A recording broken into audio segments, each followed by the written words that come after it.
Greetings, dear, precious, magnificent, divine being that you are. Hi. I don't say hello because that means go to low hell. You have to understand how your mind operates in its compartments and how that is controlling you. And my topic is, get it. You are an eternal. As an eternal, you're never born and you never die. In the Vedas, they call that the Atma, or the soul. And it depends on where you're doing your research, because you don't make a belief system out of any research. Research, for me, is about finding clues. And I told you I like to say I'm a spiritual sleuth, detective, looking for clues. And that means when you find a clue as to the treasure house of the pleasure, of divine pleasure of the soul, and that you when you do your research, you aren't locked in to any one source of knowledge or information. And because we all were trained to use the words of our particular language, you have to find that all languages have things in common. And the Sanskrit language takes 12 years, in a sense, to actually master the grammar. I got a little thing in my eyes here. To master the grammar. And my teacher, Haridas Shastri, from India, he's passed on, but yet I was one of his only couple students in the Western world. And I was able to spend years studying from him. And he had 12 PhDs in all different areas of Vedic knowledge. And he started that when he was very, very, very young. He kind of ran away from home and knowing what he wanted to do and who he was. Well, anyway, when you're a researcher, it's not about making campsite on one bit of information or knowledge that you have. Instead of being very open and willing to go into studies that people say are taboo, or you shouldn't look there, or don't go over here, or don't do this, because I can make those choices myself. And when you are willing to, blow your mind, what happens, it liberates you, because people say, well, you got to think out of the box. Thinking makes reality story boxes, and it limits a person within the cube of a box. And when you're living in a cube mentality, it never goes anywhere, because everything is mirrored on every side, and that makes that reality appear a certain way, because we're perceiving life through the mind. And we have to know that we're not a mind, we have a mind. Just like you're not this physical body, you have the overlay of the appearance of a physical body. And because I have witnessed personally and seen my divine spiritual body, not trying to, but because of how, it was like when you have supernatural experiences, there are actually windows into the divine that somehow you've been given privy to, so that you have that divine experience because it's there all the time. And when we have veils, that means layers of information that we have been given, that we have to realize that there's thinking people and knowing people. Thinking people are never ever satisfied, because they can't get no satisfaction, because it's not the satisfaction of the mind, which are these small little dopamine hits where people get a like, or they get a text from somebody. It's like, oh, I'm okay. They're not going to hurt me. They like me. I feel good in this moment. I can relax. But it's gone. They're just little teeny bites. And what we really want is the full satisfaction of and it's really of ourselves. And as an eternal, you cannot die. You do not exist. And what that means is you are existence. And we're always saying, people say, well, I have to survive, I have to survive, and I have to do this because, and they don't realize that whatever you're paid to do, even paid to do, you're held accountable for that. And whatever that may be, you're going along with that. I was very surprised that someone that I had been close friends with many, many years ago and had recently seen again as a dear friend, and I was so shocked because of the work that she's in, how she's compliant with people who abuse children, even though believing she's doing good for children or animals. And people, what happens is when people get so enticed by material things, money, prestige, fame, adoration, they also focus on people who are famous, people who are, say, celebrities, or people who are, whether that's in sports or music or theater or movies or television or whatever it may be.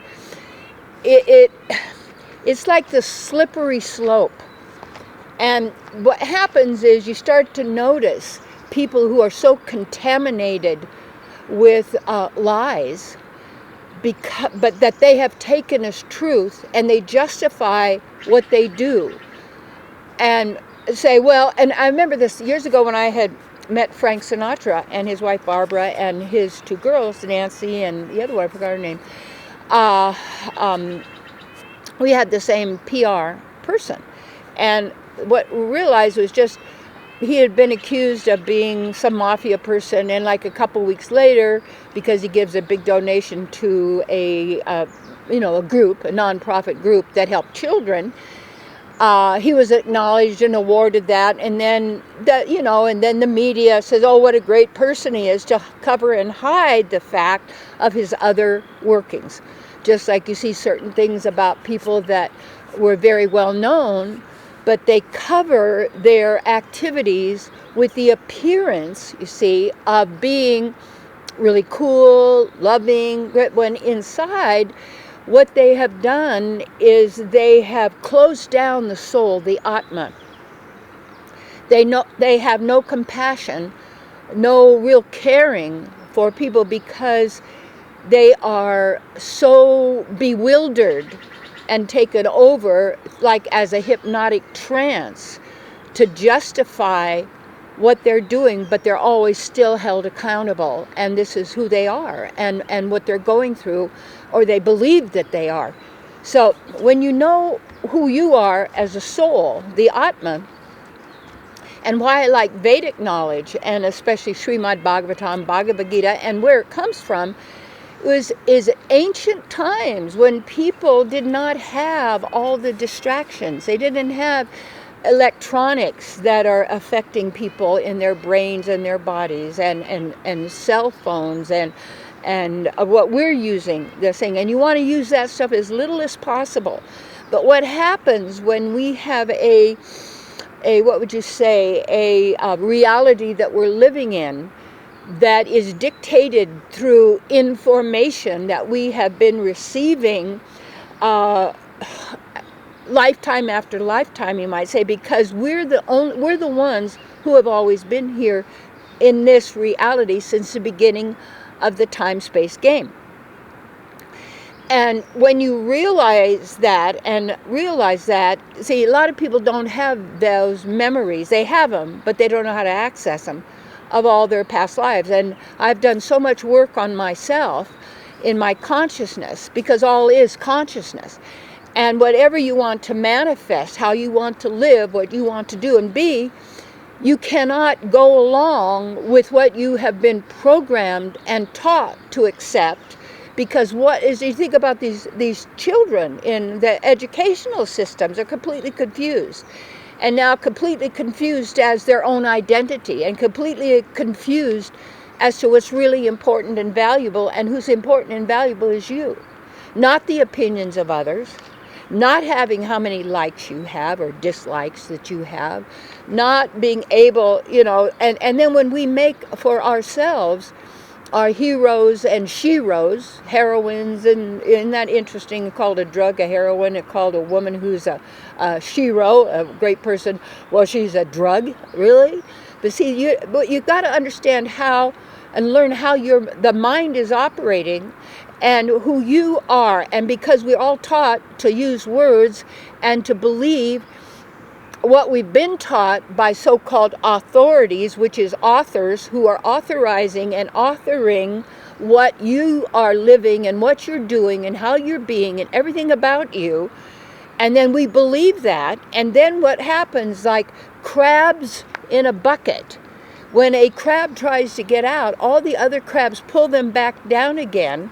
So therefore, through information, words, thoughts, beliefs that make laws and rules, and if you say, I've got that Oxford Dictionary, which you can't even read because it's so tiny and it hurts your eyes to see the big thing, but this big book with all tiny words, that's this reality, because it is manufactured in that way through us, because we're the Atma, the soul, you might call it the Shakti of the Shiva. We are the energies of the energetic that produces this reality through us. So each one of us, in a sense, you can see we live in our own bubble, but that bubble becomes infiltrated by everything we're open to that we agree with, because reality is created by agreement. So who and what you're agreeing with, you become complacent, you become compliant.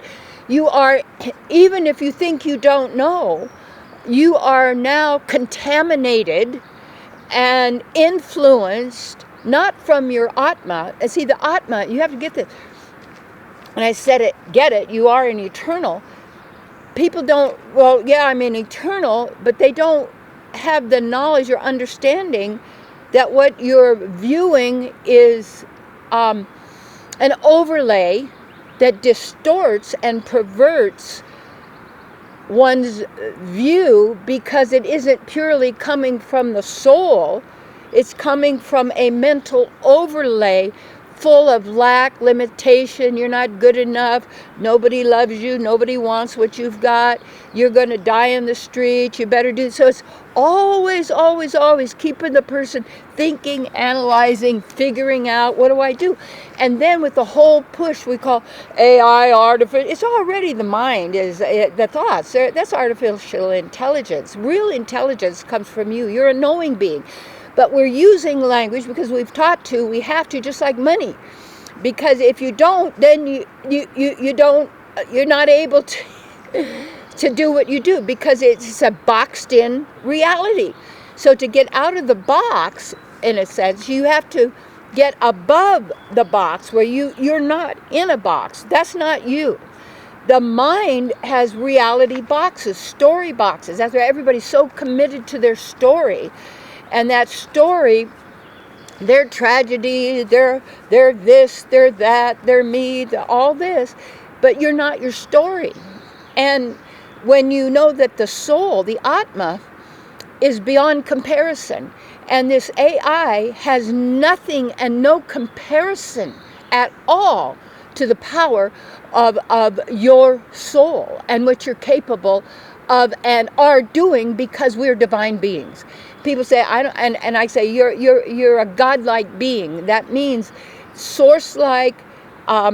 We have all the qualities, but if we ignore those and we decide we don't want to do that because we want to play a role or a part in some movie, we might say, which is what we're, our life is a motion picture, you might say, of continually changing. The Atma does not change, the soul.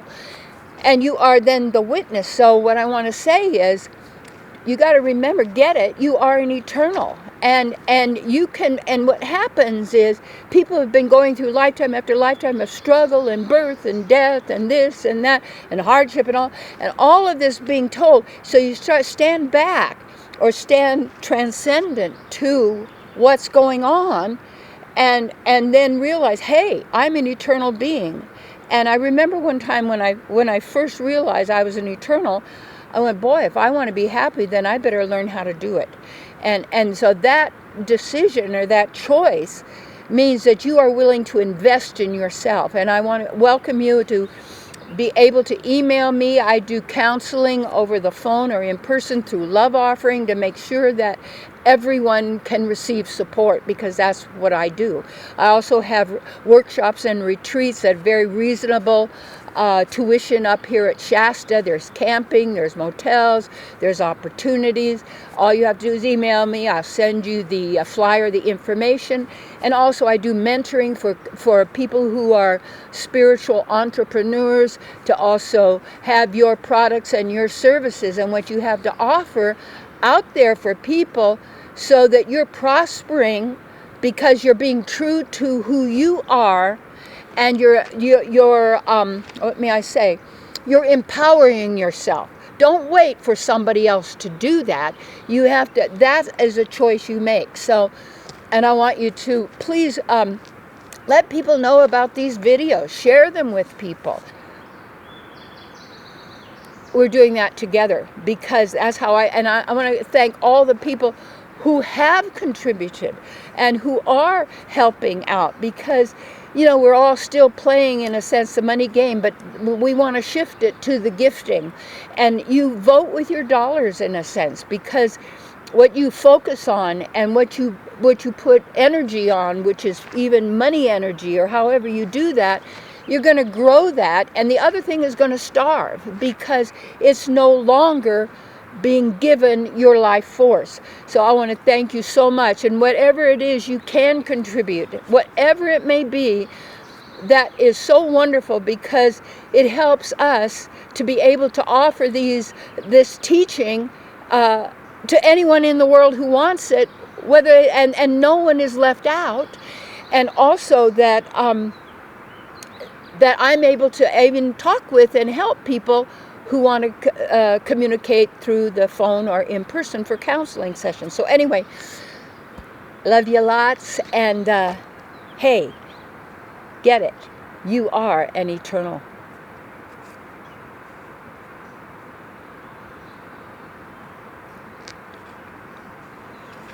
Hey. Yeah, that was good. Mm-hmm.